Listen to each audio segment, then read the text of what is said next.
Ces derniers mois, la Roumanie a connu de véritables montagnes russes politiques.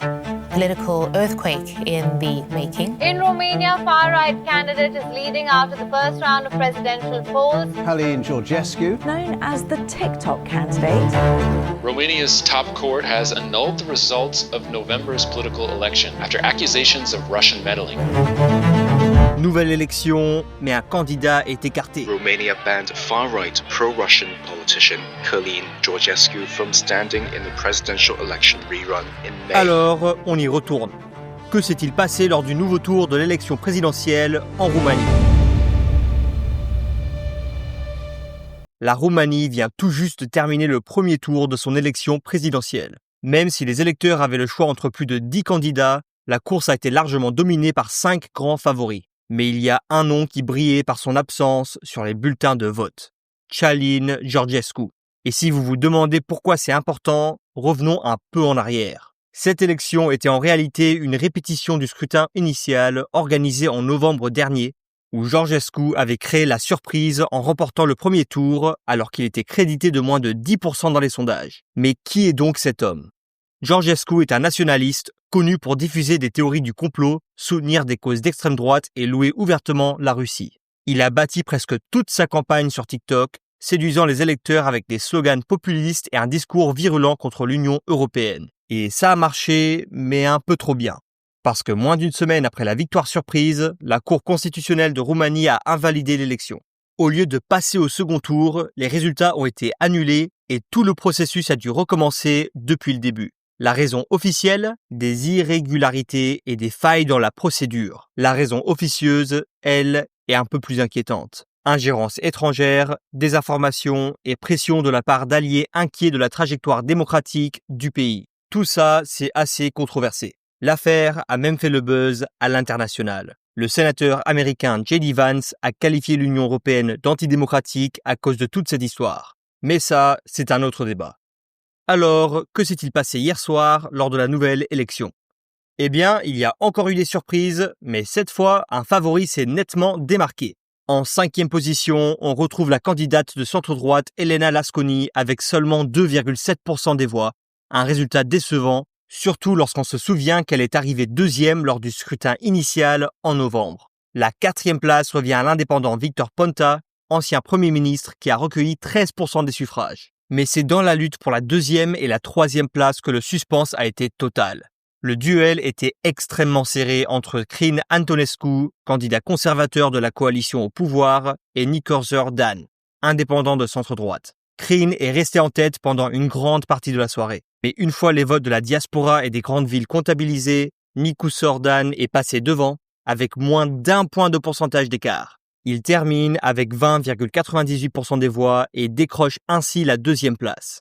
Et en tête du classement, avec un impressionnant 41% des suffrages, on a George Simon, le leader incendiaire de l'Alliance pour l'Union des Roumains, un parti d'extrême droite. Son écrasante victoire au premier tour a secoué l'établissement politique roumain et même l'Union européenne, mais on y reviendra plus tard dans la vidéo. Dans une manœuvre stratégique pour rassembler l'électorat d'extrême droite, Simion s'est allié à Călin Georgescu, le candidat disqualifié qui avait remporté le premier tour de l'élection annulée. Il a publiquement promis de lui faire confier un rôle clé s'il est élu, évoquant la possibilité de le nommer Premier ministre ou même de lancer un référendum pour le réintégrer. C'est peut-être ce pari qui lui a permis de rassembler autant de voix. Mais pour l'instant, personne n'est encore président. Dans le système électoral roumain, c'est pareil qu'en France. Les électeurs votent au premier tour pour leur candidat préféré. Si aucun ne dépasse la barre des 50%, les 2 premiers s'affrontent lors d'un second tour. Ce duel décisif, prévu dans 2 semaines, verra donc les 2 finalistes revenir devant les urnes pour un face-à-face direct. Ce n'est qu'à ce moment-là que la Roumanie saura qui sera son prochain président. Et les 2 finalistes ne pourraient pas être plus différents. George Simion se présente comme la voix des vrais Roumains. Il est connu pour sa rhétorique nationaliste, ses sorties anti-UE et sa proximité fréquente avec les théories du complot.